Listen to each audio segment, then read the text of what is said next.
kasih sudah bersedia hadir dalam acara ini, di mana saya melakukan aksi nyata di tugas saya sebagai calon guru penggerak melakukan aksi nyata di modul 1.4 yaitu budaya positif. Sebelum saya menyampaikan ini, terlebih dahulu kita awali dengan berdoa. Berdoa menurut agama dan kepercayaan kita masing-masing. Berdoa dimulai. Berdoa selesai. Oke, kalau saya sapa, mana semangatnya? Coba Bapak Ibu jawabannya kira-kira apa? Ini semangatku. Mana semangatnya? Ini semangatku. Sekarang kita ganti. Kalau saya bilang SD44, oke, jawabannya oke, ya. SD44, Oke. sekali lagi, SD44, Oke. Terus di sini adalah judul yang mau saya sampaikan, menyebarkan pemahaman dan penerapan pengalaman budaya positif di lingkungan sekolah. Pernah nggak Bapak Ibu mendengarkan budaya positif? Menurut Bapak Ibu, ada yang memberikan Kepala. Udah belajar. Kepala kira-kira. Budaya positif, kebiasaan positif ya, kebiasaan yang ditanamkan di sekolah. Seperti kalau kita upacara, kalau kita berbaris, menyalam guru sebelum masuk, budaya antri ya, seperti di gambar itulah. Terima kasih, hebat. Tadi Bu Fitri? Ya, saya rasa hampir sama dengan kepala. Budaya positif itu kebiasaan yang positif, yang baik. Contoh, setiap pagi anak-anak itu sebelum masuk sekolah disambut gurunya, kemudian salam sama gurunya. Itu satu. Dan yang lain-lain mungkin ada yang tambah. Oke, terima kasih luar biasa. Ada lagi? Ada, dan Ibu Juli? Kalau menurut saya budaya positif di sekolah, misalnya saya bertemu dengan guru, disapa gurunya Umi, Ibu, itu juga menurut saya budaya positif. Untuk sopan santun dan sama-sama anak. Oke, luar biasa. Tepuk tangan buat ibu kita yang hebat. Budaya positif itu sudah disampaikan ibu-ibu yang hebat tadi, yaitu kebiasaan hal yang positif. Kenapa dibilang budaya? Karena sudah terbiasa. Jadi kalau belum terbiasa, itu belum budaya. Jadi di sini tujuan kita adalah bagaimana menerapkan budaya positif itu di lingkungan sekolah kita ini. Menurut Bapak Ibu, penting nggak kita menerapkan, mengaplikasikan budaya positif itu?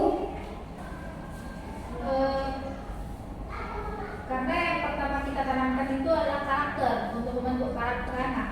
Oke, luar biasa. Ada lagi? Ada lagi kira-kira? Sama? Oke, tepuk tangan buat Ibu Putri.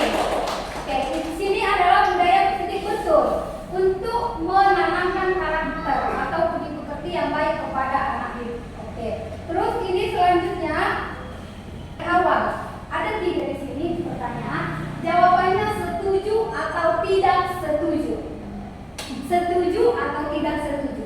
Untuk nomor 1, hukuman dapat mendisiplinkan anak.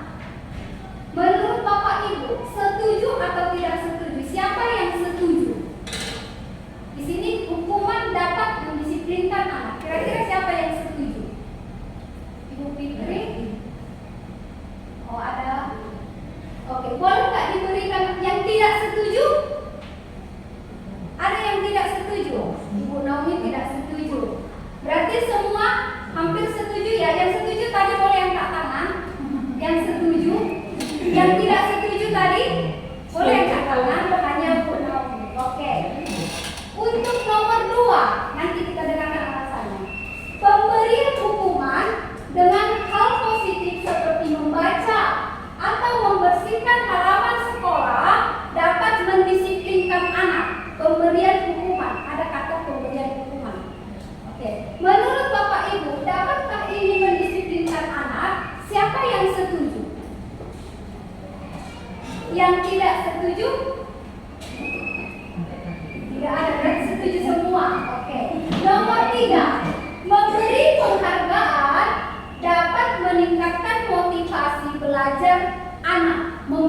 penghargaan, meningkatkan motivasi belajar anak. Kira-kira siapa yang setuju? Yang tidak setuju? Tidak ada. Setuju ya. Alasan yang setuju tadi nomor 1. Boleh diberikan alasannya apa? Siapa tadi yang setuju untuk nomor 1? Alasannya kenapa? Setuju. Ada yang bisa memberikan alasan? Yang setuju? Ibu Anggi boleh memberikan alasan kenapa setuju? Oke. Hukuman dapat mendisiplinkan anak. Kenapa saya mengatakan setuju? Karena hukuman ini tidak hanya berdampak negatif, tetapi juga ada yang dampaknya positif. Dari sisi positif yang tadi kita baca bahwa ada yang misalnya hukumannya dalam bentuk membaca atau dalam bentuk memberikan tugas atau dalam bentuk kebersihan. Nah, itu dapat mendisiplinkan siswa karena apa? Karena mereka tahu bahwasannya dari kesalahan mereka itu berdampak adanya hukuman. Nah, mereka harus menerima konsekuensi dan itu yang bakalan bisa mendisiplinkan siswa tersebut. Itu bisa mendisiplinkan siswa tersebut. Oke, luar biasa. Menurut Ibu Anggi, itu mendisiplinkan anak dilakukan secara terpaksa atau ikhlas? Dilakukan siswa? Kalau dari segi siswa pastinya terpaksa karena hukuman itu harus. Oke, ada kata terpaksa ya. Kita garis bawah itu terpaksa tadi. Ibu Naomi kenapa tadi tidak setuju, Bu? Ya, tidak setuju karena hukuman ini sifatnya seperti yang disampaikan Bu Anggi, dia itu sifatnya apa ya? Sementara, ya, tidak permanen karena anak-anak melakukannya secara terpaksa. Nah, jadi kalau hukuman ini sifatnya membuat anak-anak itu karakternya jadi keras. Ya, dan nanti kalau nggak ngerjain PR, ininya hukumannya ke kamar mandi. Nanti udah sampai di kamar mandi main-main. Nah, jadi bukan hukuman ya, apalagi kalau anaknya itu dihukum lebih dari 2 orang. Nah, dia menganggap hukuman itu hal yang biasa, jadi ya secara tidak sepenuhnya dapat mendisiplinkan anak. Oke, luar biasa. Tepuk tangan buat Ibu Guru kita yang kedua. Tadi alasannya tidak setuju dan setuju. Kali ini saya tidak sependapat dengan Bapak Ibu Guru yang tadi 80% menjawab setuju. Sama seperti yang disampaikan Ibu Naomi tadi, kenapa hukuman tidak dapat mendisiplinkan anak? Karena hukuman itu dilakukan siswa hanya terpaksa. Dia melakukan itu karena takut dihukum. Itu takut dimarahi. Sementara pas kita hukum itu kita hukum itu ya dia melaksanakan, tetapi dia tidak berubah karena dia terpaksa, tidak niat dari hatinya, bukan kesadaran dirinya. Dia tidak menyadari penting nggak saya melakukan itu, enggak. Begitu. Jadi untuk nomor 1 sudah jelas ya Bapak Ibu. Oke, untuk nomor 2 kan yang setuju Ibu Naomi, yang setuju Ibu Fitri, boleh berikan alasan? Kemudian hukuman dengan hal positif seperti membaca dan menyelesaikan halaman sekolah dapat mendisiplinkan. Satu sisi dia membentuk karakter, ya, pembentukan karakternya. Itu kan bukan bentuk hukuman fisik, ya kan? Itu kan bentuk hukuman yang membangun. Contoh, kayak anak itu yang tadinya malas membaca, ya kan? Karena dia bisa terlambat, hukumannya dia ke perpus membaca misalnya satu judul cerita. Kan dia di situ dipancing literasinya, ada hal positif di situ. Mungkin dari situ lama-lama dia jadi bisa suka. Walaupun dia tidak terlambat disuruh membaca. Bisa nggak kira-kira dia membaca dan tidak terlambat lagi? Terima kasih ya kan. Tuh, tapi kita gali nanti biar kita tahu. Oke, tadi yang tidak setuju? Ada yang tidak setuju? Setuju semua? Oke, untuk hal ini saya tidak setuju. Kenapa? Karena hukuman membaca di sini kan seperti membaca. Kalau si anak tadi terlambat, kita hukum dia membaca, apakah dia akan disiplin tidak terlambat lagi? Bisa jadi dia senang. Membaca dia nggak ikuti pelajaran di kelas, iya kan? Dia tidak menyadari kesalahannya. Dia tidak menyadari bagaimana supaya saya tidak terlambat besok. Tidak sadar dia kan? Bagaimana saya supaya tidak terlambat besok? Jadi untuk ini namanya hukuman tidak tim saya tidak setuju karena dia tidak relevan. Kalau tadi hukuman yang relevan, misalnya dalam pelajaran PJOK ada anak-anak udah masuk ini, sebagian temannya dari lapangan, ternyata dia terlambat, tak dari kamar mandi, tak dari mana, terus disuruh gurunya dia keliling lapangan, entah 5 kali lapangan, mungkin dia relevan karena tadi temannya mungkin sudah pemanasan duluan, yang keliling lapangan itu kan sama dengan ganti dia pemanasan kan, jadi sama-sama pemanasan. Jadi itu mungkin kalau hukumannya relevan bisa. Nah, jadi kalau yang seperti ini tidak setuju. Jadi tidak semua hukuman itu bisa mendisiplinkan anak. Ada beberapa. Oke. Yang ketiga, memberi penghargaan dapat meningkatkan motivasi belajar anak. Yang setuju? Yang setuju. Oke, Bu Payung boleh diberikan alasannya kenapa setuju? Setiap anak itu pada umumnya kalau diberi penghargaan, contohnya pujian saja atau kita begini kan, mereka akan senang. Jangankan anak, kita aja yang tua kalau dipuji atau diberi penguatan positif, kita pasti senang. Dan mereka akan pasti mengulang apa yang kita puji tadi. Penghargaannya dengan memberikan pujian. Ya? Pujian. Oke. Mungkin penghargaan kalau pujian itu mungkin nggak penghargaan bahasanya, apresiasi. Kalau penghargaan itu biasanya berbentuk benda. Iya. Oke. Tadi yang tidak setuju, luar biasa. Tepuk tangan buat Bu Payung. Yang tidak setuju ada? Tidak setuju. Oke. Alasannya Ya. tidak setuju karena ya dia motivasi belajarnya karena faktor eksternal ya, karena faktor Ya. penghargaan. Jadi tidak dari dalam diri gitu. Jadi biasanya kalau kita maunya dari dalam diri dulu supaya motivasi belajarnya itu istilahnya jangan karena faktor hadiah baru rajin belajar gitu. Jadi penghargaan ini pun sama seperti nomor 1 sifatnya hanya sementara aja gitu. Tidak tidak mendorong anak itu supaya rajin dari dalam dirinya gitu. Oke, luar biasa. Tepuk tangan buat Ibu Naomi. Hebat-hebat ibu-ibu di sini semua ya. Di sini penghargaan itu sudah dijelaskan untuk tadi itu kurang bagus kalau kita lakukan secara terus-menerus karena itu sifatnya hanya sementara. Jadi kenapa ini tidak bagus? Karena dia melakukan itu, misalnya tadi nilai 100 itu bukan karena kemauannya, tapi karena hadiah ini tadi. Kalau hadiah ini tidak ada, apakah dia akan nilainya bagus? Belum tentu kan? Oke, jadi penghargaan ini kurang bagus diberikan kepada anak-anak. Ada dampak negatifnya. Tapi apa yang perlu kita berikan? Tapi yang diberikan Bu Payung tadi sebagai pengganti penghargaan bisa kita berikan apresiasi, seperti pujian, penguatan. Karena kita sendiri pun kalau dipuji orang senang kan? Jangankan anak-anak, kita sendiri pun kalau dipuji senang. Begitu juga dengan anak. Jadi ganti dengan kata-kata apresiasi.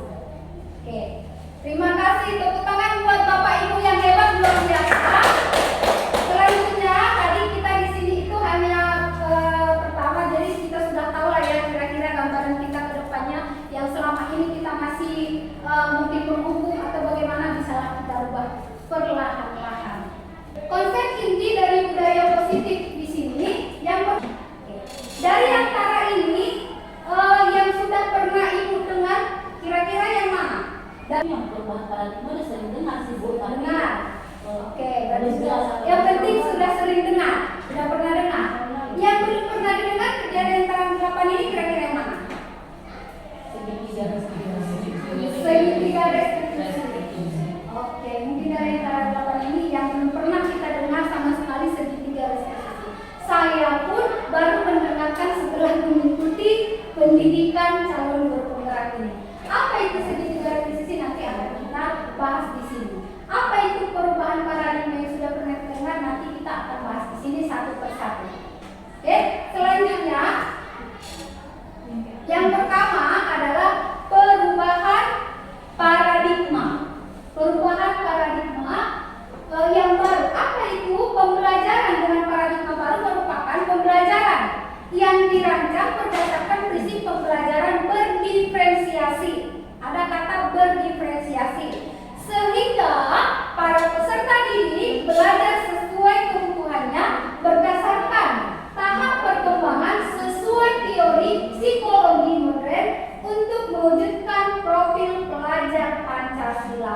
Mungkin kalau profil pelajar Pancasila ini sudah sering, sangat familiar bahkan kita dengan pendidikan ini. Jadi di sini pembelajaran berdiferensiasi, pembelajaran yang selama ini yang kita lakukan. Pernah nggak Bapak Ibu mendengarkan pembelajaran berpusat pada guru? Pernah nggak mendengarkan pembelajaran berpusat pada murid?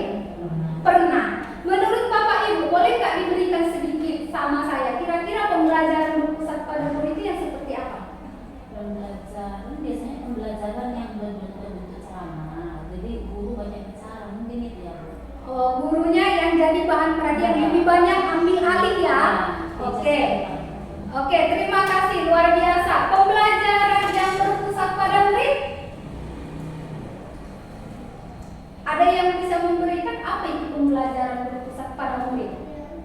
Misalnya seperti guru menerapkan model pembelajaran lingkup terbimbing yang dimana di model pembelajaran lingkup terbimbing ini si guru bakalan menginstruksikan semua murid untuk berkelompok. Nah, di dalam kelompok itu guru bakalan memberikan sebuah masalah. Nah, di situ murid bakalan berpusat kepada masalah itu dan mereka bakalan berperan di dalam kelas itu untuk dapat menganalisis, menemukan masalah dan mempresentasikan. Nah, di situ juga murid bakalan aktif di dalam kelas. Tidak hanya guru hanya sebagai moderator. Oke, luar biasa. Tepuk tangan. Betul. Tadi pembelajaran yang berpusat pada guru itu yaitu ceramah. Kadang kita tidak peduli murid kita itu paham atau tidak, tapi kita asik sendiri. Sementara murid kita itu tidak mengerti apa yang kita sampaikan. Bahkan dia tidak tahu apa yang dia lakukan. Sementara dia duduk di situ. Gitu. Terus tadi pembelajaran berpusat pada murid itu yang disampaikan oleh Ibu Anggi tadi mungkin metodenya boleh berbeda-beda, terserah mau metode apa yang disampaikan. Intinya di situ membuat siswa lebih aktif, mereka yang berperan. Jadi bukan kita yang ambil alih, tapi murid yang lebih dominan. Oke, kira-kira bisa ya Bapak Ibu? Kenapa dibilang pembelajaran berdiferensiasi? Pembelajaran berdiferensiasi itu pembelajaran yang sesuai dengan kebutuhan dan minat murid.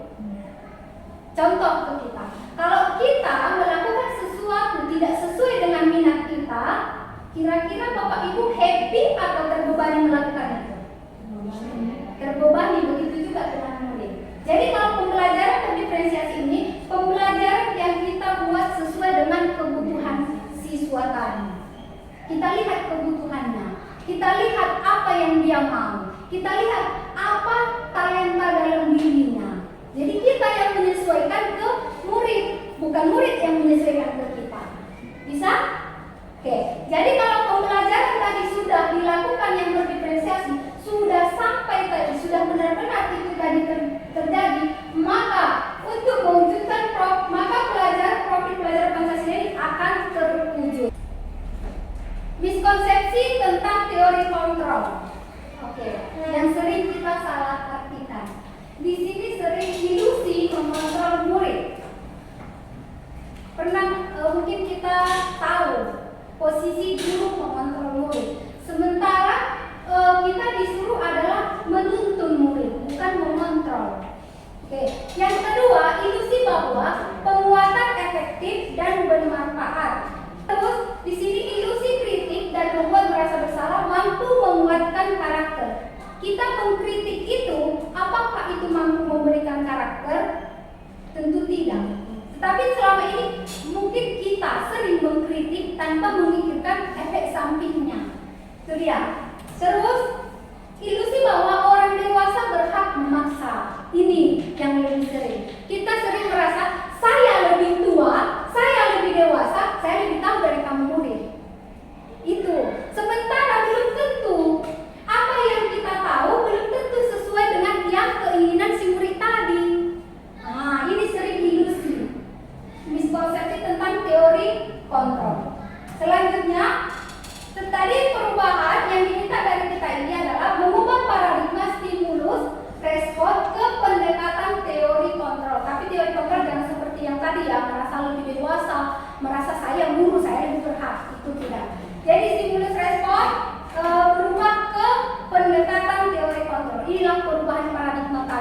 di mana selama ini pembelajaran hanya berpusat pada guru akan kita buat berpusat kepada peserta didik. Kita ubah dia dari yang stimulus respon ke teori konten. Yang pertama adalah realitas atau kebutuhan kita sama. Kita sering merasa kebutuhan kita sama. Menurut Bapak Ibu, kebutuhan kita semua sama tidak? Tidak. Jadi stimulus yang selama ini kita buat terapkan di sekolah ini, kebutuhan kita sama, kita rubah mulai sekarang, yaitu realitas kebutuhan kita itu berbeda. Berbeda kebutuhan si A, si B dengan si Z. Sama seperti orang tua punya 5 anak, pasti memiliki 5 cara menghadapi anaknya ini. Betul nggak Bapak Ibu? Ini semua orang melihat hal yang sama. Tapi kita ubah. Yang selama ini semua orang melihat hal yang sama, kita ubah. Semua orang memiliki gambaran yang berbeda-beda. Semua orang memiliki karakter yang berbeda-beda atau memiliki talenta yang berbeda-beda. Jadi talenta atau karakter yang berbeda-beda itu kita kembangkan. Oke, terus yang ketiga, kita mencoba mengubah orang agar berpandangan sama dengan kita, memaksa. Itu memaksa. Jadi di sini kita ubah menjadi kita berusaha memahami pandangan orang lain tentang dunia. Nah, di situ ya, oke? Terus perilaku buruk dilihat sebagai suatu kesalahan. Sering kita memandang perilaku buruk itu menjadi kesalahan. Padahal adalah semua perilaku memiliki tujuan. Menurut kita itu salah, tapi menurut dia belum tentu itu salah. Ada alasan tertentu melakukan hal itu. Oke, terus orang lain bisa mengontrol saya. Ini orang lain bisa hanya penghargaan itu tadi karena hukuman. Itu pengaruh dari luar. Itulah tadi motivasi dari luar, eksternal tadi. Tidak ada dari diri.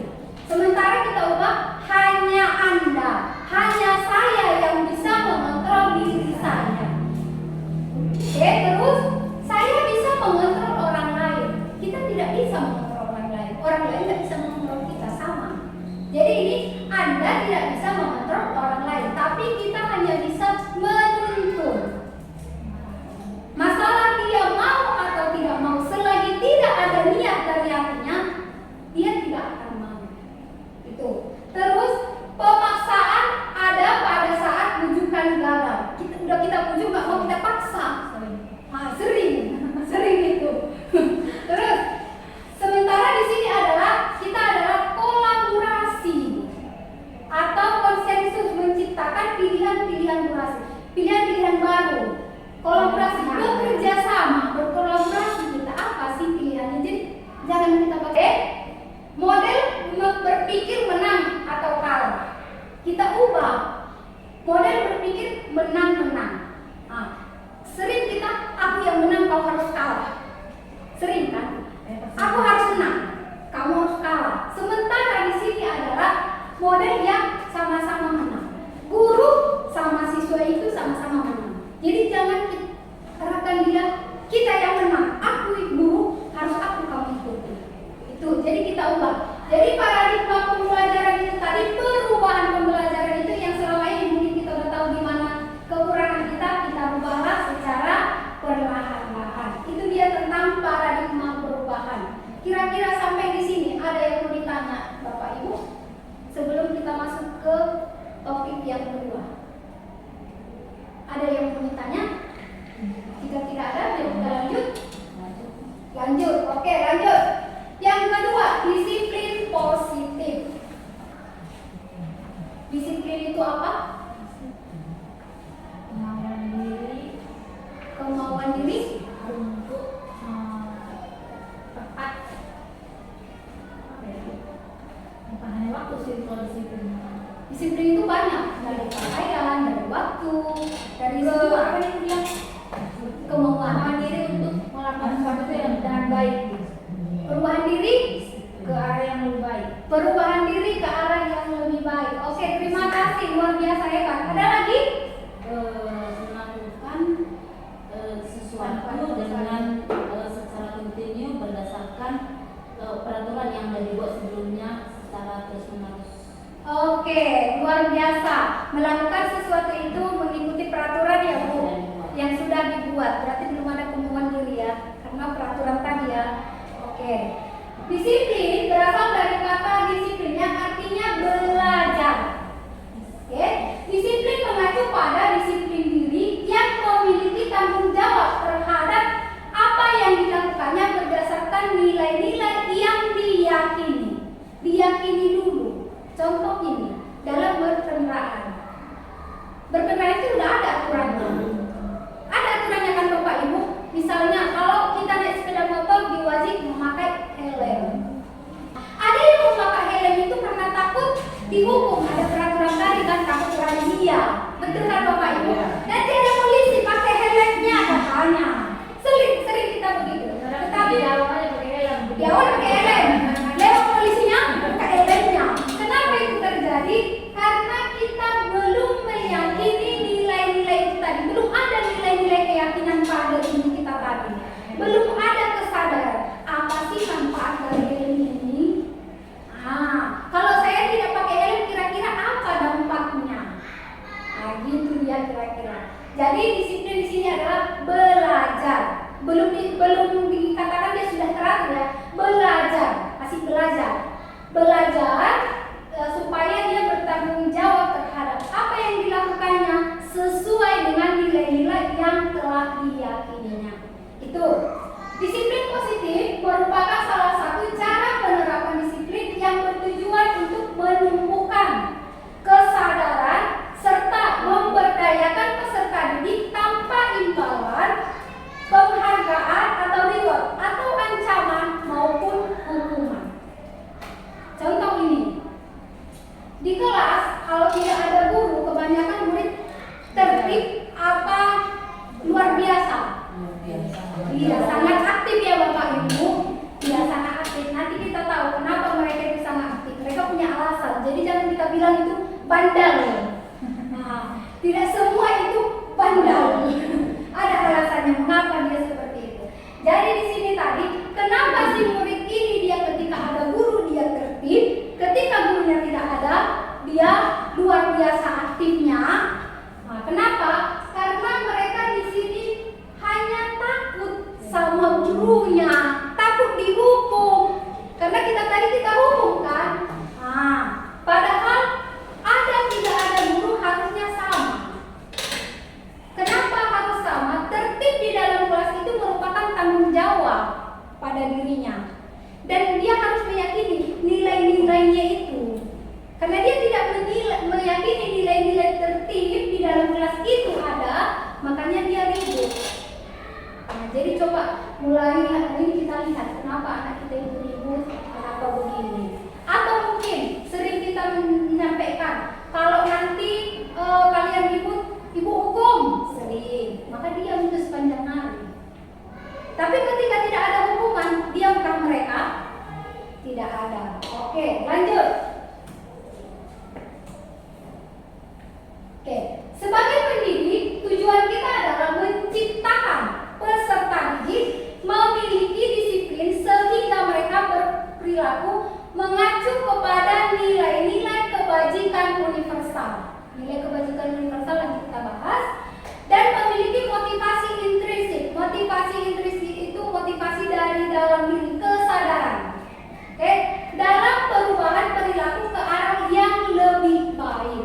Jadi tugas kita tadi adalah contoh murid tadi yang ribut ketika kita tidak ada, bagaimana cara kita mengubah itu. Jadi cara kita adalah kita sampaikan kepada mereka apa fungsinya untuk mereka tertib. Apakah hanya di sekolah perlu tertib atau di luar juga?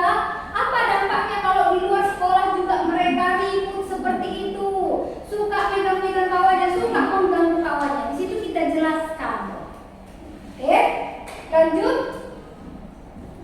Kita bahas. Oke, disiplin positif. Sejauh ini tadi sudah ada paradigma perubahan, satu, yang kedua disiplin positif, yang ketiga ini masuk kita nilai-nilai kebajikan. Sebelum masuk ke sini, kira-kira dari Bapak Ibu ada nggak pertanyaan dari disiplin positif tadi? Ada kira-kira yang mau ditanya? Pas? Pas. Oke. SD 4 pas? Oke. paham kan? Oke, terima kasih. Lanjut yang ketiga, nilai-nilai kebajikan. Nilai-nilai kebajikan adalah nilai yang disepakati bersama. Disepakati bersama ya. Lepas dari suku, agama, bahasa maupun latar belakangnya. Jadi yang universal itu berlaku untuk keseluruhan, bukan berdasarkan suku saya, bukan berdasarkan agama yang lain. Jadi ini yang umum. Paham Bapak Ibu nilai-nilai kebajikan? Paham. Lanjut. Contoh daripada nilai kebajikan ini ada dari profil Pancasila, profil pelajar Pancasila yang tadi kita bahas. Apa saja itu? Beriman dan bertakwa kepada Tuhan Yang Maha Esa menurut agama dan kepercayaan masing-masing. Tetapi adalah beriman bertakwa kepada Tuhan Yang Maha Esa. Saya percaya semua agama itu mengajarkan hal baik. Atau ada Bapak Ibu tahu kalau agama yang mengajarkan tidak baik? Tidak ada. Semua agama mengajarkan yang baik. Yang kedua, ini berkebinekaan global, berpengetahuan itu tadi. Kalau dia mendengar agama Islam, dia akan mendengar bangsa Indonesia. Dia tidak mendengar kalau itu Islam, saya tidak sama dengan dia. Itu Kristen, saya tidak sama dengan dia. Dia akan melihat Indonesia, oh itu satu bangsa saya. Oke, pernah nggak Bapak Ibu mendengarkan orang Indonesia yang pergi ke luar negeri? Pernah nggak mereka membedakan suku mereka kalau jumpa di luar negeri? Nggak pernah. Saya pernah jalan-jalan ke Penang. Saya jumpa dengan orang yang tidak seagama. Saya kompak. Lupa tadi kalau suku kami itu berbeda. Lupa tadi kalau agama kami itu berbeda. Kenapa? Kami berkenalan orang mana, negara mana? Indonesia. Jadi karena kita tadi mengingat Indonesia itu, kita akan lupa suku. Kita akan lihat kalau kita adalah sama. Oke, terus di sini gotong royong. Itu tadi kolaborasi. Kolaborasi. Yang kedua, mandiri, terus kreatif dan bernalar kritis. Gotong royong yang dimaksud di sini adalah kita berkolaborasi antara guru dengan murid. Gotong royong itu bukan berarti hanya sesama murid saja, tidak. Kita berkolaborasi antara murid dan guru. Bisa jadi apa yang murid tahu kita tidak tahu. Bisa jadi apa yang kita tahu belum tentu sesuai dengan keinginan murid. Jadi kita harus menyesuaikan. Terus yang di sini dari Eco Primary Years program ada di sini toleransi. Contoh dari nilai universal tadi kebajikan. Ada toleransi, ada rasa hormat, integritas, mandiri, menghargai, antusias, empati, keingintahuan, kreativitas, kerjasama, percaya diri, dan komitmen. Terus selanjutnya keterampilan hidup atau life skill. Ini sering kita dengar. Apa itu? Dapat dipercaya. Dapat dipercaya. Yang kedua adalah lurus hati, pendengar yang aktif, tidak merendahkan orang lain, dan memberikan yang terbaik dari diri. Itu life skill. Oke, sejauh ini ada yang mau ditanya dari nilai-nilai kebajikan? Ada Bapak Ibu? Tidak ada. Oke, pas. Sudah 3 ya. Tadi perubahan paradigma. Dari yang tadinya berpusat pada guru akan berpusat kepada siswa. Yang kedua tadi disiplin positif, membiasakan hal positif supaya menjadi budaya. Yang ketiga nilai-nilai kebajikan. Apa itu nilai kebajikan? Sudah kita bahas, sudah selesai 3. Selanjutnya kebutuhan dasar manusia. Oke, kebutuhan dasar manusia adalah segala sesuatu yang kita lakukan untuk mendapatkan apa yang kita inginkan. Segala sesuatu kita lakukan untuk mendapatkan apa yang kita inginkan. Seluruh tindakan akan kita lakukan memiliki tujuan tertentu. Di mana tadi ada orang melakukan ini berusaha salah, tapi dia mungkin punya alasan. Belum tentu dulunya itu salah. Oke, kita akan bahas di sini apa itu kebutuhan dasar manusia. Contoh-contoh kebutuhan dasar manusia. Oke, ada 5 kebutuhan dasar manusia. Yang pertama bertahan hidup. Apa yang kita lakukan supaya bertahan hidup? Tentu adalah makanan kan? Kalau kita nggak ada makanan, bisa bertahan hidup? Kenapa orang mau melakukan kadang mencuri demi makan? Menurut kita salah kan? Benar. Tapi coba kita tanya. Aku sudah lapar, mungkin dia sudah meminta tidak ada yang ngasih. Mungkin dia sudah bekerja, tidak ada yang mau menerima, tidak berhasil. Akhirnya dia mencuri. Gitu. Nah, jadi yang kedua, tapi cara mencuri itu tidak benar. Disinilah tugas kita. Nah, terus di sini pakaian, tempat tinggal, keamanan, kesehatan. Kalau yang bertahan hidup ini tidak terpenuhi, otomatis perilaku kita pun adalah nanti yang tidak sesuai dengan pemikiran kita biasanya. Kalau tidak punya tempat tinggal, kalau tidak merasa tidak aman, kalau dia tidak sehat, terus kebutuhan kasih sayang dan rasa diterima, ini paling sering terjadi kepada anak-anak kita di sini. Kurang kasih sayang, makanya mereka seperti itu tadi, teriak-teriak meminta perhatian kita. Mereka ingin kita selalu ada di sampingnya, mendengarkan cerita dia, keluh kesah dia, tetapi kan tidak sepenuhnya kita berikan. Makanya ketika kita tidak ada, dia teriak. Jadi tidak selamanya itu salah. Mereka punya alasan tadi ini. Kasih sayang dan rasa diterima, dipedulikan, berbagi, kerjasama, menjadi bagian dalam kelompok. Ada ini merasa minder. Ada murid kita ini merasa minder karena mungkin saya mungkin tidak punya apa-apa. Sepatu saya sobek-sobek, mungkin minder dia. Oke, terus penguasaan ini adalah lebih dominan dibilang harga diri. Kalau anak Medan ini apapun dilakukan demi harga diri, pantang. Iya, harga diri, harga mati katanya ya kan, harga diri. Harga diri ini adalah keinginan untuk dianggap, memimpin, berprestasi, diakui, didengar. Terus kebebasan, mandiri. Mungkin anak-anak kita itu pengen melakukan sendiri, tapi kita memaksakannya melakukan sesuai keinginan kita, jadinya dia melenceng. Kita caplah itu bandel. Kita tidak tahu.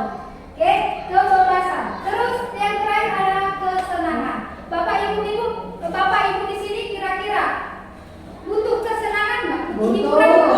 Butuh. Anak-anak pun butuh refreshing, ya kan?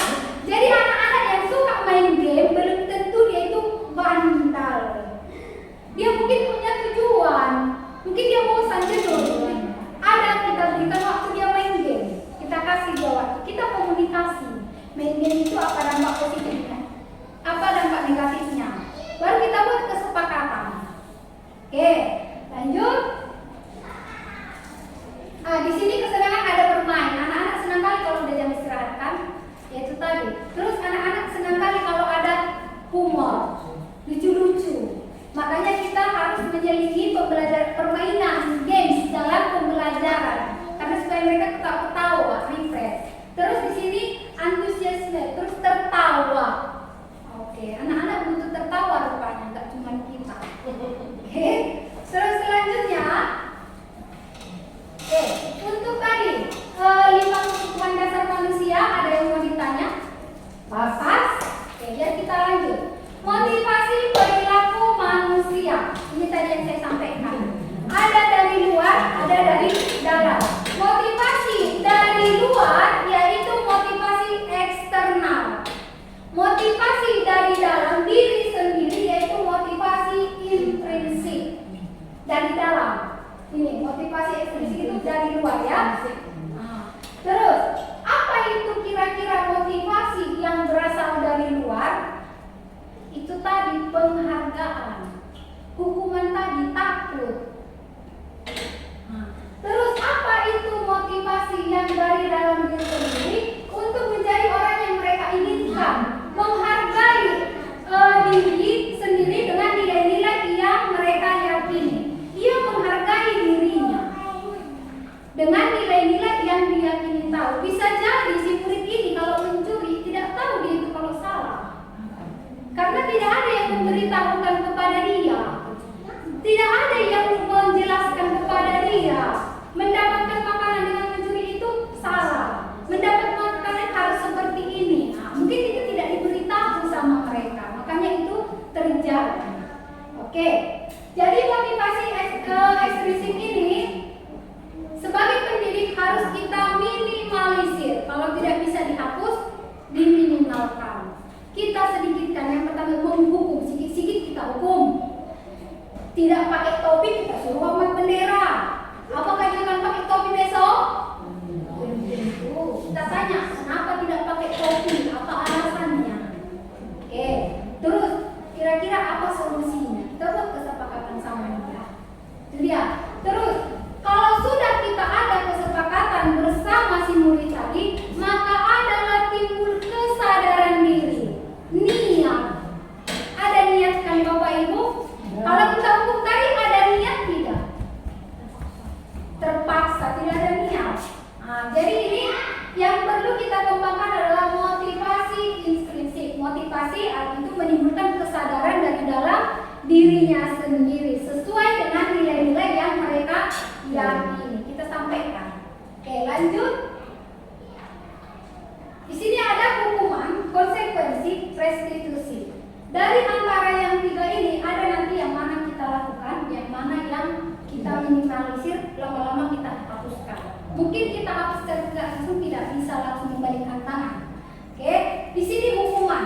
Apa efek samping dari hukuman ini? Tidak terencana. Itu tadi yang kita bilang. Siswa tidak pakai topi, hormat bendera. Ada itu kita rencanakan.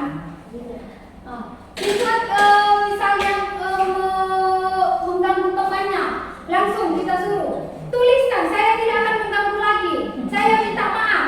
Itu terencana? Tidak terencana, itu tiba-tiba. Terus yang kedua, murid tidak tahu apa yang terjadi atau tidak dilibatkan.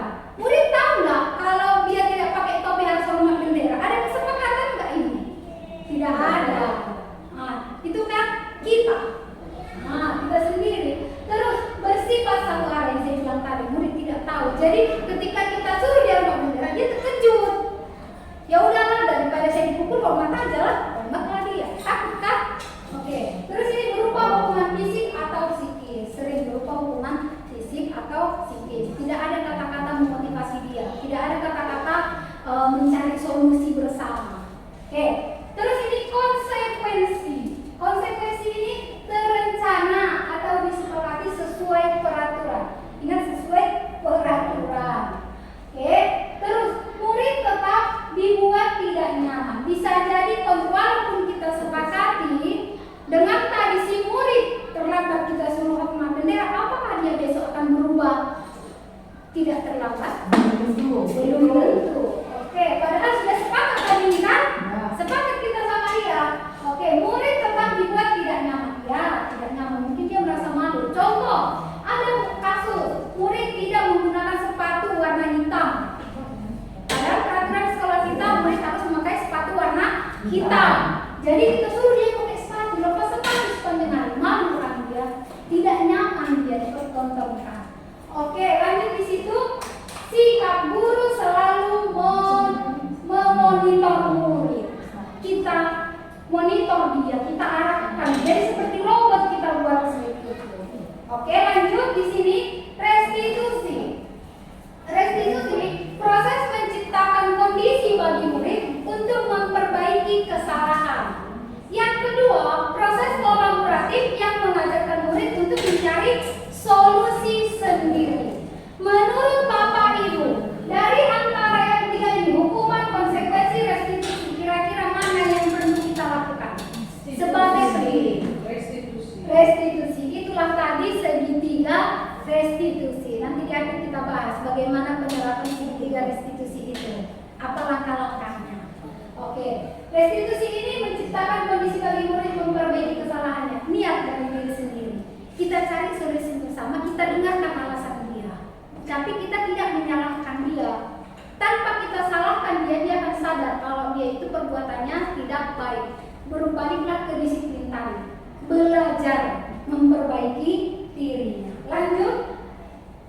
Tapi sebelum lanjut, dari sini aku mau ditanya. Pas. Lanjut. SD 44? Oke. SD 44? Oke.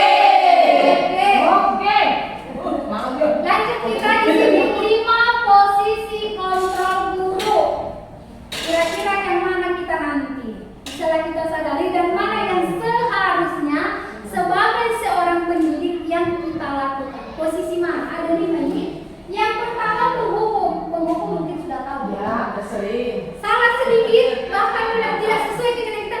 Oh. Tidak perlu. Baru yang kedua, membuat merasa bersalah. Kita selalu menyalahkan murid. Terus teman. Kita membuat murid itu sebagai teman. Penting tidak? Penting. Tetapi bisakah itu akan mengubah murid itu menjadi lebih bagus? Bisa. Ada yang bisa, tetapi ada efek negatifnya. Di mana menurut Bapak Ibu apa efek negatif dari ini? Kita membuat siswa itu teman. Siswa merasa kita teman. Apa efek negatifnya menurut Bapak Ibu? Hormatnya. Betul. Kadang mungkin murid itu merasa sebaya dan kurang rasa hormat sama kita. Iya. Oke. Terus pemantau. Ada di sini hanya melihat. Yang terakhir adalah manajer. Pemantau ini dia hanya melihat tanpa mendekati, tidak ada pendekatan, hanya melihat, oh ini salah, ini yang benarnya, gitu aja, tidak ada pendekatan. Terus ini manajer. Oke, manajer ini apa kira-kira kita akan bahas. Tetapi dari antara 5 ini nanti kita akan tahu. Sekarang posisi saya siapa, seharusnya saya bagaimana. Oke, lanjut.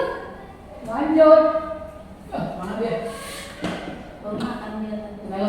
Oke, ini ada contoh kasus penerapan 5 posisi kontrol guru. Kasus yang pertama, siswa tidak memakai atribut lengkap saat upacara bendera. Sering ini kita jadikan kan? Oke. Dibuat pertama, hormat pada bendera. Dari 5 posisi kontrol tadi, kira-kira yang hormat pada bendera ini selama 1 jam posisi kontrol mana kita di situ? Penghukum. Oke. Yang kedua, berapa kali ibu atau bapak harus memberi kamu selalu mengecewakan itu? Itu posisi apa? Membuat merasa bersalah. Membuat merasa bersalah. Coba. Betul? Oke, selanjutnya tepuk tangan untuk Bapak Ibu semua. Sudah tahu, sudah paham. Yang ini, ayo dong ikuti aturan sekolah. Tolong bantu ibu kali ini aja. Ini apa? Teman. Terus yang di sampingnya, kamu sudah melanggar peraturan sekolah. Kamu tahu konsekuensinya. Setelah upacara, kamu beli atribut. Nah, kira-kira itu apa? Pemantau. Oke, coba. Betul? Oke. Lanjut. Satu lagi. Ini. Apa kamu tahu tentang manajer? Kira-kira bagaimana kamu memperbaiki kesalahanmu? Manajer. Coba benar atau salah ya?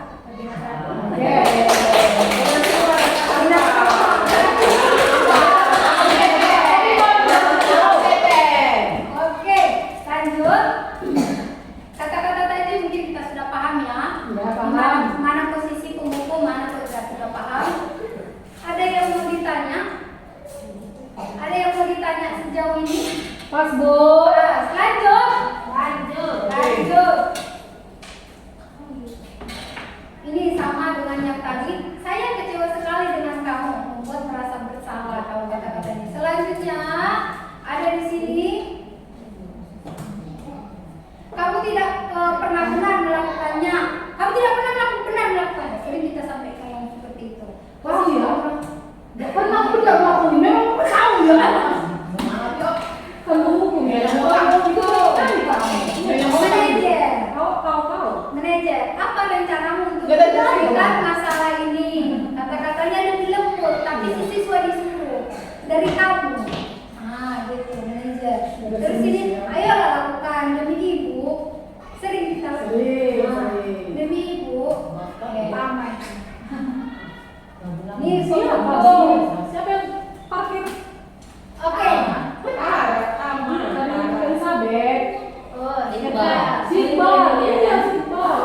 Oke. Menurut Bapak Ibu dari 5 posisi kontrol tadi, masing-masing ini ya. Sekarang posisi kontrol kita di mana? Lebih dominan. Coba kan kita sambil Pembuku. Ada yang lain? Teman. Penghukum teman. Buat merasa bersalah. Pembuat merasa bersalah. Manajer teman sering. Manajer sering. Semua ya. Dibantah. Yang lebih dominan harus pilih satu.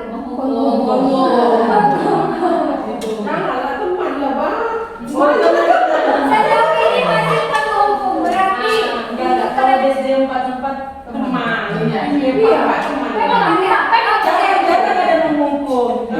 Oke, terima kasih. SD 44. Ya kita lanjut. Dari pembelajaran posisi kognitif itu tadi, kita sudah tahu sekarang posisi kita di mana. Dan kedepannya adalah kita belajar, berubahlah kita. Oke, kalau kita sudah tahu berubah dan kita lakukan ya, kecuali kita tidak tahu. Oke, lanjut. Keyakinan kelas. Pernah mendengar kali ini Bapak Ibu? Keyakinan. Apa itu keyakinan kelas? Kalau pernah dengar? Begini, keyakinan kelas itu bentuk kesepakatan ya. Keyakinan kelas bentuk Kesepakatan antara murid sama guru. Jadi sebenarnya aturan itu bukan hanya guru yang membuat, bukan hanya untuk murid, guru juga ada yang aturan yang harus dikerjakannya gitu kan. Misalnya murid terlambat selalu ada hukumannya. Nah, bagaimana kalau gurunya yang terlambat, kan? Jadi dia lebih kepada keyakinan kelas, menguntungkan antara murid dan menang. ya guru. Oke, luar biasa, tepuk tangan. Yang hebat. Tadi ketika murid terlambat, ada kesepakatan. Jadi keyakinan kelas itu adalah dibentuk berdasarkan kesepakatan. Seluruh warga kelas itu tahu. Jadi seluruh warga yang masuk ke kelas itu wajib mengikuti itu dan meyakini itu karena kan dibuat bersama. Kalau peraturan tadi mungkin tren ini peraturan kelas ya anak-anak. Nah, sisi itu mungkin belum tahu itu untuk apa itu. Jadi keyakinan kelas ini kita jelaskan dulu tujuannya untuk apa kita buat. Nah, baru kita buat, kita dengarkan mereka. Kita setuju tidak? Kalau setuju murid dan guru baru kita sepakati. Itulah dia keyakinan kelas. Dengan terlibatnya si murid, mereka akan meyakini kalau nilai-nilai tersebut itu penting. Mereka meyakini nilai-nilai itu. Oke, sampai di sini sudah bisa dibedakan mana keyakinan kelas, mana peraturan kelas? Sudah. Oke, jadi yang masih ada di kelasnya peraturan kelas. Setelah ini nanti kita ubah itu menjadi keyakinan kelas. Kita gantilah ya Bapak Ibu, sepakat? Tidak terpaksa atau terpaksa? Oke, lanjut. Pembentukan keyakinan kelas. Seperti apa kira-kira dan bagaimana membuat keyakinan kelas itu? Yang pertama dia bersifat abstrak. Yang kedua dia berupa pernyataan universal. Universal itu tidak memandang suku agama. Oke. Yang ketiga dia dibuat dalam bentuk pernyataan positif. Contohnya, dilarang di peraturan kelas biasanya dilarang buang sampah sembarangan. Ada kata dilarang. Nah, yang sebaiknya di keyakinan kelas nanti diubah dia menjaga kebersihan kelas. Tujuannya sama tidak Bapak Ibu? Tapi lebih enak dilakukan yang mana? Menjaga daripada dilarang. Itu dia kata-kata sedikit saja agar mudah diingat. Jangan panjang-panjang. 4 pun kalau itu yang diyakini ya udah 4 itu dijalankan. Terus sesuai dengan kondisi kelas dan sekolah sehingga mudah diterapkan. Kita sesuaikan dengan kondisi kelas kita.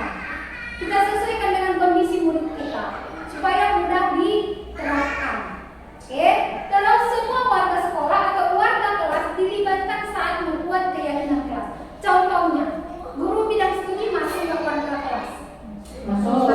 Jadi ketika membuat kesepakatan kelas itu harus ada di situ guru bidang studi supaya guru bidang studi meyakini nilai-nilai keyakinan kelas tadi, mengetahui. Sama seperti yang sampaikan tadi. Kita sudah sepakati nih antara wali kelas dengan muridnya. Ternyata kurang bidang studi tidak tahu. Ketika dilatih salah nggak guru bidang studinya? Enggak, karena dia tidak tahu. Jadi di sini harus kita libatkan semua. Oke? Sejauh ini sudah paham cara membuat apa itu pembentukan keyakinan kelas seperti apa nanti gambarannya? Sudah. Oke, lanjut. Lanjut. Oke. Tadi selalu kembalikan buku pada tempatnya, memaksa. Kalau di keyakinan kelas tanggung jawab. Tanggung jawab itu luas kan Bapak Ibu? Tanggung jawab. Terus dilarang mengganggu orang lain. Ini ada kata dilarang.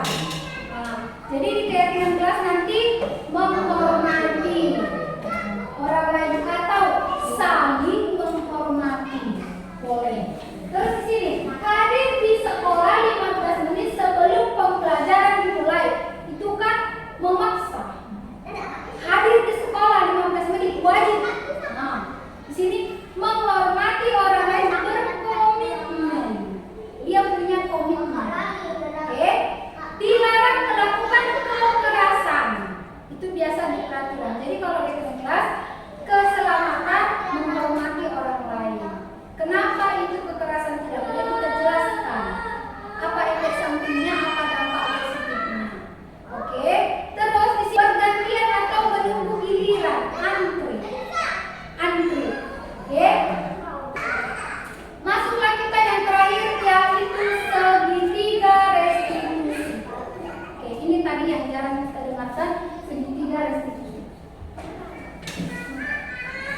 Oke, segitiga restitusi. Tadi sudah kita bahas hanya restitusinya saja kan Bapak Ibu. Restitusi itu ada kita lakukan kalau kita memposisikan diri adalah sebagai manajer. Itu tadi. Dari 5 posisi kontrol guru tadi yang paling penting adalah manajer. Itu yang seharusnya kita lakukan sebagai pendidik. Dengan cara apa kita lakukan manajer itu? Dengan cara restitusi. Restitusi itu ada 3 tahap sehingga disebut dia segitiga restitusi. Restitusi itu adalah suatu proses dialog. Proses dialog berarti ada berbicara. Dijalankan oleh guru agar dapat menghasilkan murid yang mandiri dan bertanggung jawab. Yang pertama, menstabilkan identitas. Ini yang harus kita lakukan pertama. Menstabilkan identitas ini, bagaimana cara melakukannya? Oke, berdasarkan prinsipnya adalah kita menyampaikan kepada anak-anak itu bahwa semua manusia itu pernah melakukan kesalahan. Sekarang saya tanya Bapak Ibu, ada di sini tidak pernah berbuat salah? Mustahil. Masa karena murid kita sekali berbuat salah langsung ditacamkan dia, kamu salah. Sementara kita tidak sadar bahwa kita pun sering, bahkan sering. Mungkin kasusnya yang berbeda kan, Bapak Ibu, kasusnya yang berbeda. Oke. Di sini kita ajak dia supaya mau bercerita sama kita. Kita buat dulu dia nyaman. Ternyata identitas kita sama-sama pernah melakukan kesalahan. Itu dia. Jadi kita tanyalah dia. Nih, berbuat salah itu wajar. Tidak ada manusia yang sempurna. Terus Bapak Ibu juga pernah melakukan. Saya juga pernah melakukan yang salah. Misalnya si siswa ini terlambat. Nah, kita panggil dia, kita ajak berbicara, kita tanya. Tapi sebelum kita bertanya, kita berikan dia. Ibu pun pernah melakukan. Setiap manusia itu pernah melakukan kesalahan. Ibu pun pernah melakukan kesalahan. Ibu pernah juga terlambat ke suatu acara. Barulah kita tanya, mengapa dia terlambat? Jadi kita stabilkan dulu identitasnya. Kita samakan dulu. Kalau semua manusia itu pasti pernah melakukan sebuah kesalahan. Supaya dia percaya diri, supaya dia mau terbuka sama kita. Oke, selanjutnya adalah validasi tindakan yang salah. Kita tanyalah tindakan dia itu kenapa dia salah. Nah, kita tanya, menurut kita tadi salah belum tentu menurut dia salah. Kita tanya alasannya. Kamu pasti punya alasan mengapa melakukan ini. Oke, sudah kita tanya alasannya, sudah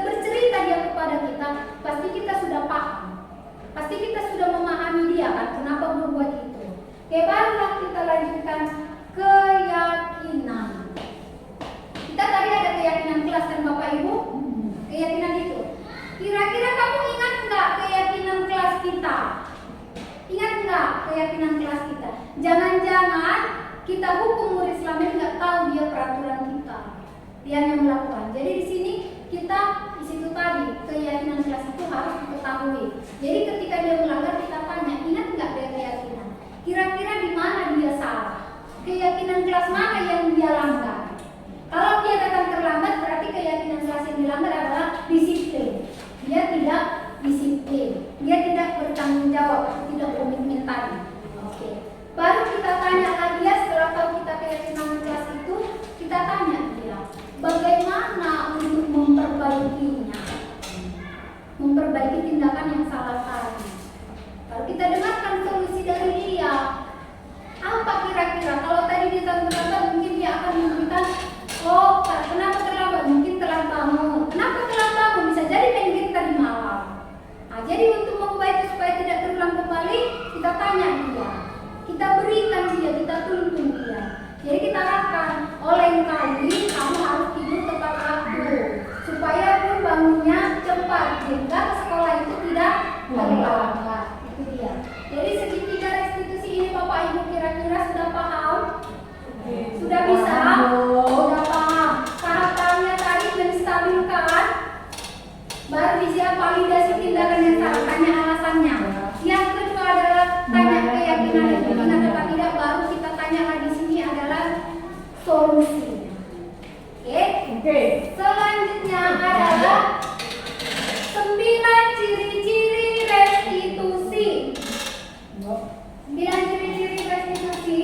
Yang pertama, bukan untuk menebus kesalahan, namun untuk belajar dari kesalahan. Bukan berarti kalau terlambat kita suruh dia misalnya hormat bendera tadi. Udah selesai kesalahanku. Tapi dia tidak berubah. Dia hanya menebus kesalahannya. Oke. Jadi di sini adalah belajar dari kesalahan. Kalau belajar itu berarti tidak mengulang. Yang kedua, memperbaiki hubungan. Hubungan kita sama si murid tadi bagus, tidak ada lagi. Terus di sini tawaran. Kita tahu ada tawar-menawar. Jadi tidak paksaan. Kalau saya pun nanti membuat seperti ini, belajar dari murid seperti ini, baru kita sepakati. Itu dia, ada tawar-menawar. Terus di sini restitusi menuntut untuk melihat ke dalam diri, yaitu motivasi dari diri sendiri tadi. Oke, yang kelima restitusi mencari kebutuhan dasar. Kalau sudah kita kasih solusi begini, sudah kita tawarkan solusi berbagai macam, tapi tidak berubah, kembalikan kebutuhan dasar mana yang terpenuhi sama dia. Nah itu kita lihat latar belakang si murid tadi. Oke, terus di sini adalah cara yang paling baik. Restitusi diri adalah cara yang paling baik. Terus fokus pada karakter bukan tindakan. Jangan kita fokus pada tindakan yang salah, tetapi banyak karakter dia yang baik yang mungkin bisa kita kembangkan. Oke, terus sini fokus pada solusi. Kita mencari solusi, jangan fokus ke masalah. Masalah itu ya sudah terjadi. Bagaimana ke depannya? Itu solusi. Restitusi mengembalikan murid yang berbuat salah pada kelompoknya. Jadi dia tidak menyertai.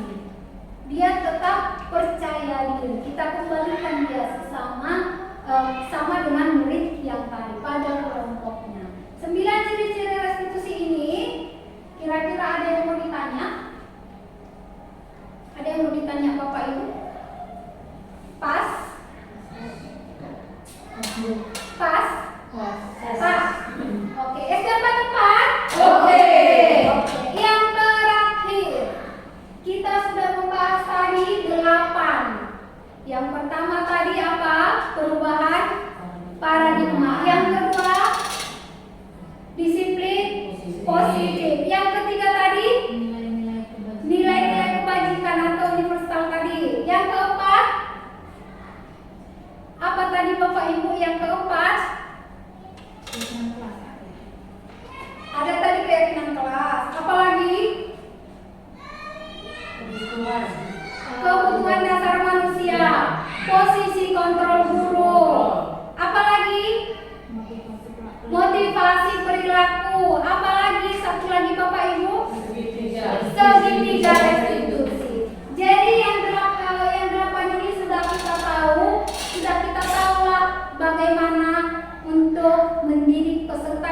kita ini ke depannya berubah, mengubah kita.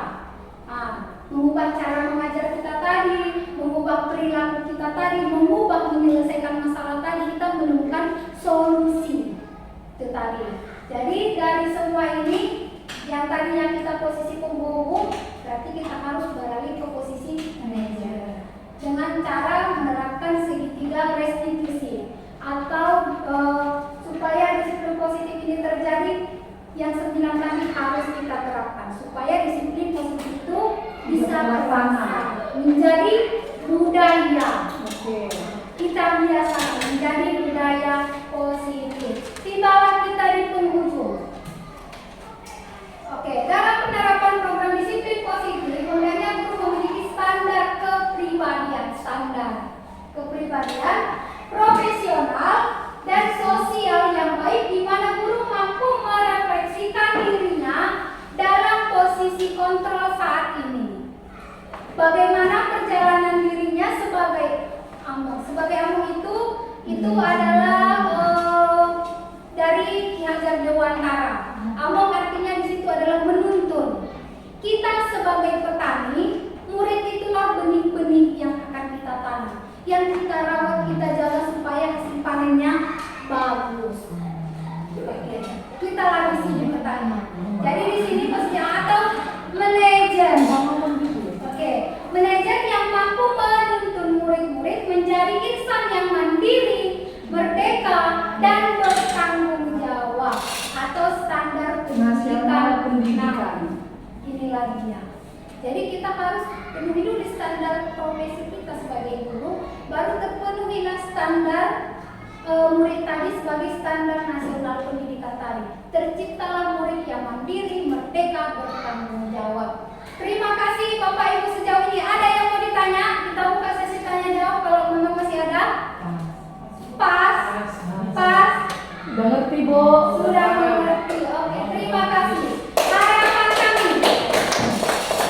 Harapan kami dari CGP ini, mudah-mudahan di sekolah kita ini bisa sama-sama kita berkolaborasi Bapak Ibu, saling berbagi, bekerja sama kita untuk menciptakan budaya positif.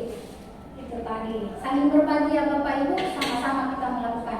Seperti yang saya sampaikan tadi di depan, kalau kita lakukan secara bersama-sama berkolaborasi maka akan ringan. Tetapi kalau hanya dilakukan sendiri akan susah.